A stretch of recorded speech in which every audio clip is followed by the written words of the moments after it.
السلام علیکم، میں ہوں محمد اسامہ احمد۔ اس رمضان ہم پیش کرتے ہیں رمضان ٹائم لائن سیریز، جس میں میں آپ کو بہت مفید اور معلوماتی ویڈیوز بناؤں گا۔ اس لیے آپ ہمارے چینل کو سبسکرائب کر لیں تاکہ میں جب بھی نئی ویڈیو بناؤں تو آپ کو معلوم ہو جائے۔ رمضان قرآن کا مہینہ ہے اور اس کے اندر ہر کوئی شخص کم از کم ایک قرآن پڑھنا چاہتا ہے۔ لہٰذا میں آپ کو 2 ایسی ٹرکس بتاؤں گا جن کے ذریعے آپ اس رمضان میں ایک قرآن ختم کر سکتے ہیں۔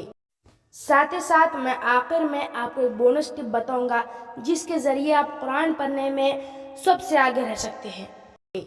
پہلی ٹرک یہ ہے کہ قرآن میں قریب 600 صفحے ہیں، اور اگر آپ اس 600 صفحوں کو 30 دن کے ساتھ ڈیوائڈ کریں تو 20 صفحے ایک دن میں، یہ بہت زیادہ دکھتا ہے، لیکن اگر آپ ہر نماز کے بعد 4 صفحے پڑھ لیں تو آپ کی آسانی کے ساتھ ہر دن ایک پارہ اور پورے رمضان میں 30 پارے یعنی ایک قرآن آپ کی مکمل ہو جائیں گی۔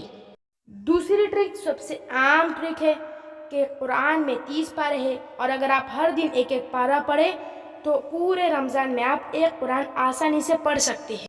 بونس ٹپ یہ ہے کہ ہر کوئی رمضان آتے ہی ہر دن ایک پارہ نہیں پڑھ سکتا، تو اس کے لیے آپ پہلے رمضان سے 10 دن پہلے یعنی 20 یا 21 شعبان سے جو 10 دن ہے اس کو 2 دن کے حصوں میں بانٹ لے۔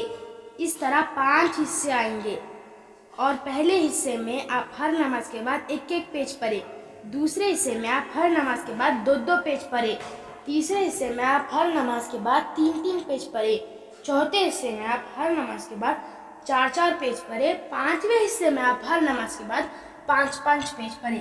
تو اس طرح 150 پیج ہوں گے، یعنی 7.5 پارہ، 7 یا 8 پارے کے قریب آپ قرآن پڑھ لیں گے۔ تو جب رمضان آئیں گا آپ سب سے آگے بھی رہیں گے، اور اگر آپ بیمار ہونے کی وجہ سے یا دعوت میں یا سستی کی وجہ سے آپ قرآن نہیں پڑھ سکے تب بھی آپ کے ایک قرآن مکمل ہو جائیں گی۔ اگر آپ کو 2 قرآن پڑھنا ہے تو جو بھی ٹرکس ہے آپ اس کو ڈبل کر لیجئے۔ تو ملتے ہیں اگلی ویڈیو میں۔ ٹیک کیئر، رمضان مبارک۔